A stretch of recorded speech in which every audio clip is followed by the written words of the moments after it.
Hey guys, red and black greetings. This is Flamengo. Welcome to the Paparazzo Rubro Negro channel.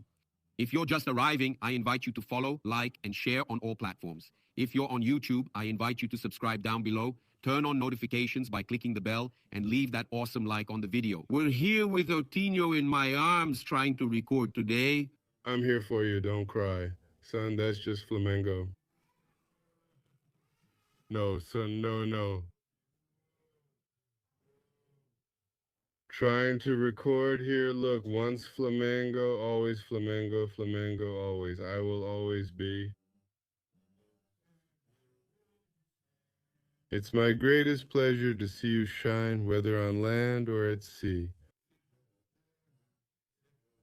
Hey, Danilo, speaking of retirement, man, I've already told you guys, Danilo, Alexandro, these guys might suddenly want to retire at the end of the year. We shouldn't have negotiated Viña, huh?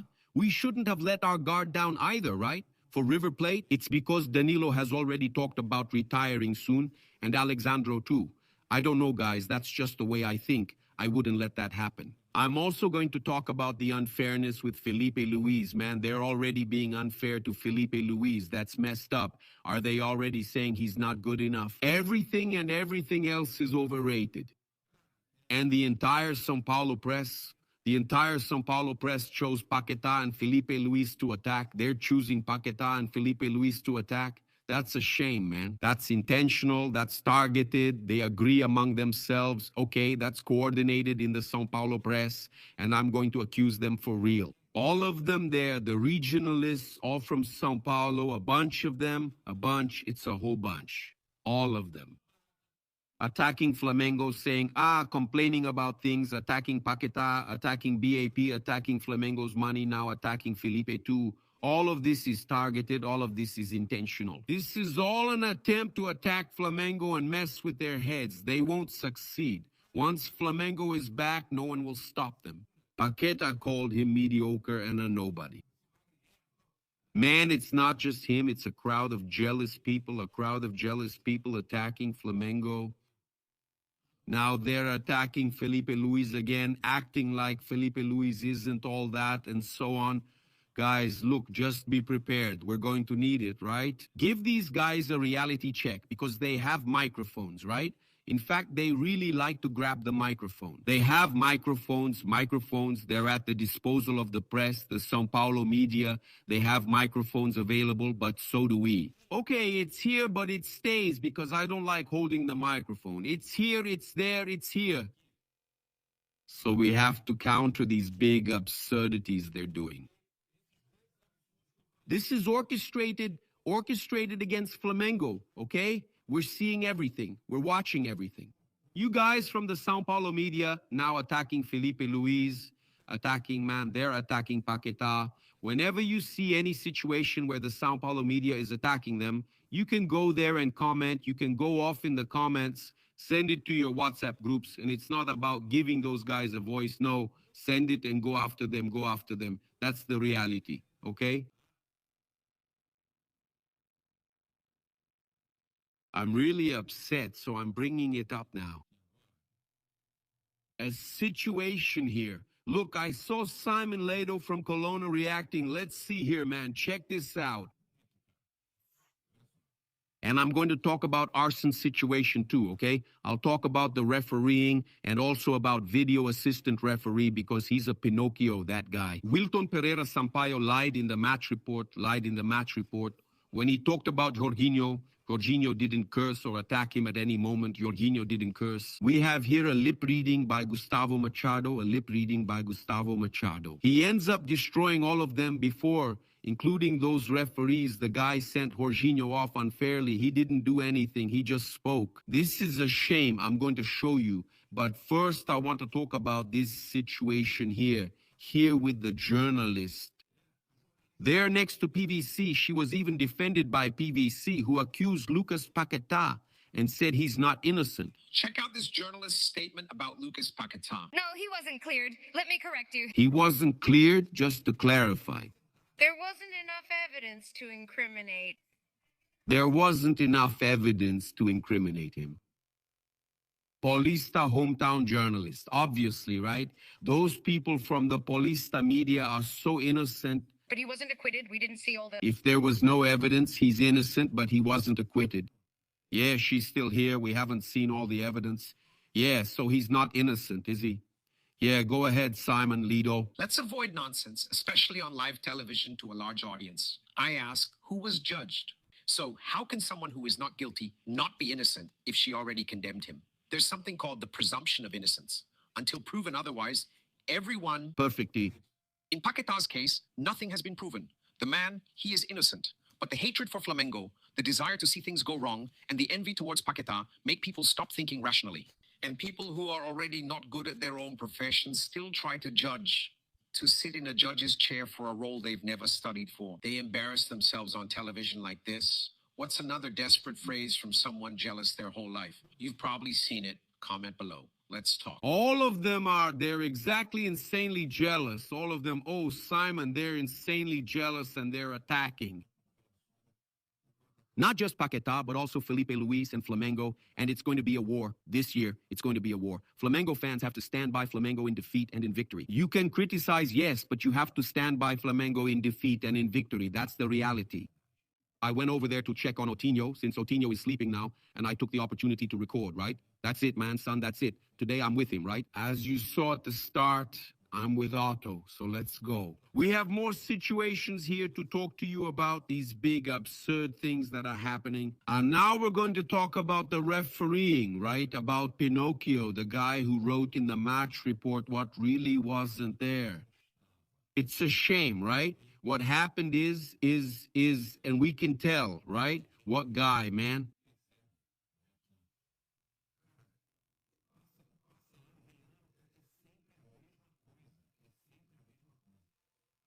I don't know if Veloso also read it. I'll take a look here, but let's see. Look, dubbing of a play from São Paulo and Flamengo in the penalty that Arrascaeta suffered. Let's see. Gustavo Machado subscribes there to Gustavo Machado. Yeah. Penalty. You stick. Buddy, you have to go. He couldn't run. Go after him. Let's check with him. Did you understand? He'll be fine. Calm down, relax, calm down. He'll trust me there. He's looking at me. He's not. Get out of there, damn it. The guy from São Paulo is there, damn it. How does it not have an impact when it didn't happen, sir? No, please. It doesn't have an impact. It doesn't have an impact. Yeah. How can it not have an impact? That's a shame. This is a shame. This is a shame. This is a shame. This is a shame. It could be. It's a shame it's over. Did you see that? He doesn't speak. You're a shame, Wilton, just as he said. Liar, he lied in the report. He said that Jorginho Spalding said the following. You're a shame, didn't he? He said, this is a shame. What's happening here today, this is a shame. He just says, this is a shame. He doesn't attack. He doesn't curse. Wilton, okay. And it really is a shame. Okay. And then Leo Ortiz continues, you're very weak, Wilton. Then Leo Ortiz speaks. In the first round, there's already no impact on Arrascaeta, no impact at all. Liar, man, how is it you put in the report that the guy said you're a disgrace? Is it there? Is it proven? Lip reading is shameful, man, it's shameful. Gustavo Machado perfeito. I'll take a look at Veloso here, who also does great, right? I like both of them. Hey, see if Veloso did the lip reading here too. Yeah. No, I can't find it here. No, I can't find it here. I think it's only going to be on Gustavo Machado's. I just looked here to see. It was accurate there too with the situation. But man, it's surreal, dude. Surreal. This is a shame, right? It's a shame to see Flamengo being attacked the way it is, right? Those guys are doing everything, and on top of that, the referees are screwing Flamengo, man. It was a clear penalty. Then everyone saw it from behind. It was a clear penalty. And the guy says that Jorginho said something in the match report, right? Let's acknowledge he misunderstood, but that's not how it works. Jorginho saying it to his face, that's a shame. Jorginho didn't say it. You're a shame. It's really tough, okay? We have Flamengo fans here giving their opinions, and look, that's a clear penalty. Anyone who's played pickup knows any contact ruins your shot. It's obvious that this referee hates Flamengo. Adir Lama sent that in, Lucas Reis. When I saw he was going to be the referee, I knew we'd have problems. This guy hates Flamengo. It's Leonardo Jesus Cristo. They've already put this referee in charge. It's Flamengo's first round game. Ortiz said it was the first round with Wilton officiating, right? First Flamengo game for Douglas Vicente in the Brazilian League, and things are already going wrong. They don't want the country's best team to win again. It's Elivelton Pereira. What's really shameful is Flamengo fans saying it wasn't a penalty. That's right, look at that. Flamengo supporter Elivelton Pereira. Real shame. The real shame is Flamengo fans themselves saying it wasn't a penalty. If it were the other way around, it would be all over the news. Flamengo. Then the media would jump on it, saying that Flamengo, as always, was helped and so on. It's really a shame, man. It's surreal, you know. It's me, Jota Luis. If I were a player, I'd drag the referee all the way to the video assistant referee. Come here, Wilton, take him to the video assistant referee, right? Thiago Pereira, guys, anyone who says it wasn't a penalty has never played soccer in their life or doesn't know how to play at all. That's Wallace Araujo, clear penalty. That's Marcel Lopez. It was a penalty, of course, but Flamengo played without any will. That's a whole different story, man. And Felipe made mistakes with the substitutions. That's another issue, okay? The team is still not in good physical shape. They're not at their physical peak yet, okay? Yeah. Me. I really don't know what's going on in the heads of these people who didn't think it was a penalty. Anyone who's played a pickup game knows this stop scoring is a foul, and inside the box, it's a penalty. That being said, I really hope São Paulo gets relegated. I really do. Okay, look. Guys, bring in this here, man. Look, this shirt turned out really cool. Look how awesome it is. Maybe Flamengo didn't need me, but I needed Flamengo. This shirt turned out awesome. This shirt is amazing, man. This customization looks really cool, right? It's Lucas Paquetá's. We're tracking all the behind-the-scenes events to see if it'll be registered in the BID today or if there's still time for tomorrow. The decisive Supercopa do Mundo match against Corinthians is approaching. Everyone's nervous. It's a moment for us to start getting ready for this decision, the first big match of the year, right? The first big match of the year. Look, Danilo spoke to GE.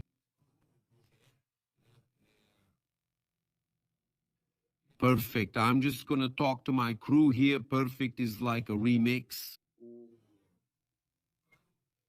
Hey, Davey, you're showing up. You're paying attention. Our reporter, there's Davey. He's recording here, telling him to react to Danilo's interview. When you show up, save the audio, and you can delete it later if needed. Let's go. I'm going to check on Otto again over there. He's sleeping, thank God. Bring it here, right? Information regarding Danilo's situation, right? Who spoke to GE about retiring? Guys, I told you Alexandra hasn't talked about it yet, but she might talk about it soon. It's too soon to say what Danilo will do. According to GE, he entered the final months of his contract with Flamengo in a deal carefully planned as his last big opportunity before retiring this year. And he said the following: "At this moment, my thinking is that this will be my last season in football, that in December, I will stop playing. I'm not setting this in stone and saying it's done. If I get to the end of the year and I'm feeling good mentally, physically, and still have a strong connection with Flamengo, I could certainly do one more year, but right now my plan is to make the most of this season. It's a World Cup year, and then retire. After all, my goal has always been to stop playing at a high level, not dragging myself on the field. He wants to retire while still at his peak, at a high level, playing little, because my goal has always been to stop playing at an important level, not dragging myself, playing little. He wants to retire at his peak, not while playing less. That's important. The full interview was done at Danilo's family home in Bicas, Minas Gerais, and they will publish it on GLOBO Esporte on Saturday at 1 p.m. He says the following: "I want it to go by slowly if this really is my last season. Many times someone asks, but are you really so calm about this? Isn't it scary to have to leave something you've done your whole life? And that, even trying, in a way, to make this transition, doing other things, looking at other scenarios, and already experiencing other things. It's an unknown life and totally uncertain. It's all new. I'm trying to stick to my original plans for my career and its conclusion. I want it to go by slowly so I can enjoy every training session, every moment of difficulty, every moment of glory, because my career was made of that, this mix of moments and always moving forward. But I want it to go by slowly so I can enjoy every moment, because I'm sure I'll miss it afterwards for sure, right, man?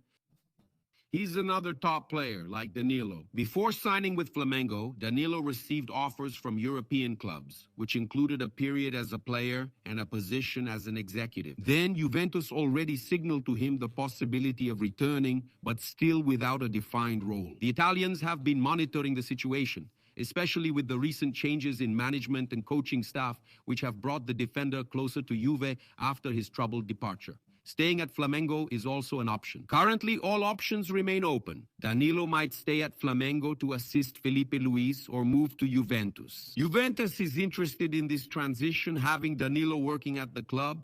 Danilo wants to have some time away from the field after he hangs up his boots, to live the moments he had to give up alongside his children and family, to take care of his personal business, and most importantly, to rest. After years dedicated to football, he talks with Guardiola at Manchester City, and it really changed the way I see football. I think that's why I still play for teams like Flamengo and the Brazilian national team.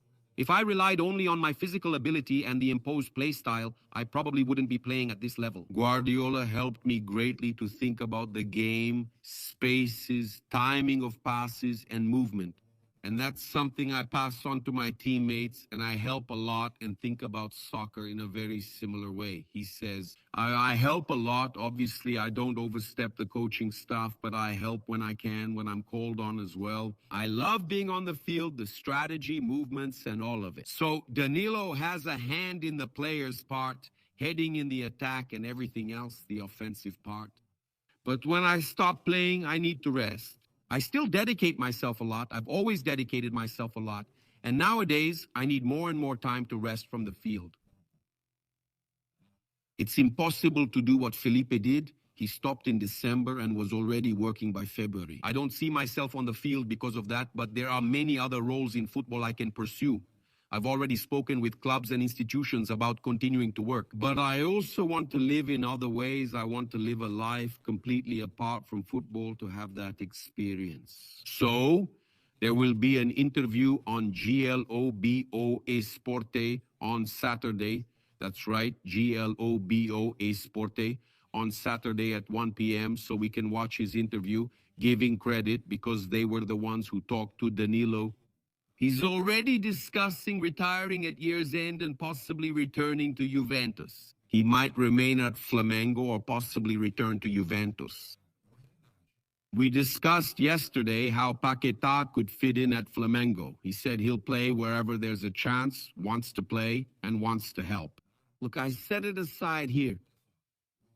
He can also be positioned playing as a midfielder further back, using the pair of defensive midfielders and helping with the ball transition. Paquetá would compete for the spot with Jorginho Alpulgar, but more with Jorginho, I believe.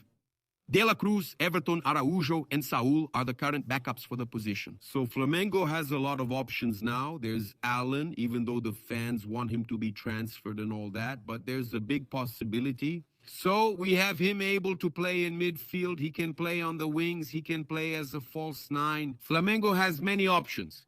With the arrival of Lucas Paquetá, it's important for us to mention. Besides the sensational squad that Flamengo has a great possibility for building the team. He can also be used due to his versatility in positions that Flamengo was lacking until the end of last year, such as, for example, the attack. You have another option. Besides Bruno Henrique for Pedro, there are other players who get into the box, but not as much, not quite like Bruno Henrique, who can be replaced. While Flamengo hasn't signed the striker they want so much, there's a strong possibility Flamengo will use Paquetá in the attack. He's a versatile player who will benefit Flamengo. Follow, like, and share on all platforms. If you're on YouTube, subscribe below. Give that cool like on the video and leave a comment. I want to see it in the chat and in the comments too. How would you use Paquetá at Flamengo? Would you use him in the attack, use him in every game, or decide his position based on what the team needs? He'd be an even bigger joker than Gerson. Gerson played 2 positions, maybe 3, but mainly 2. Paquetá plays 5. How would you use Paquetá? Let me know.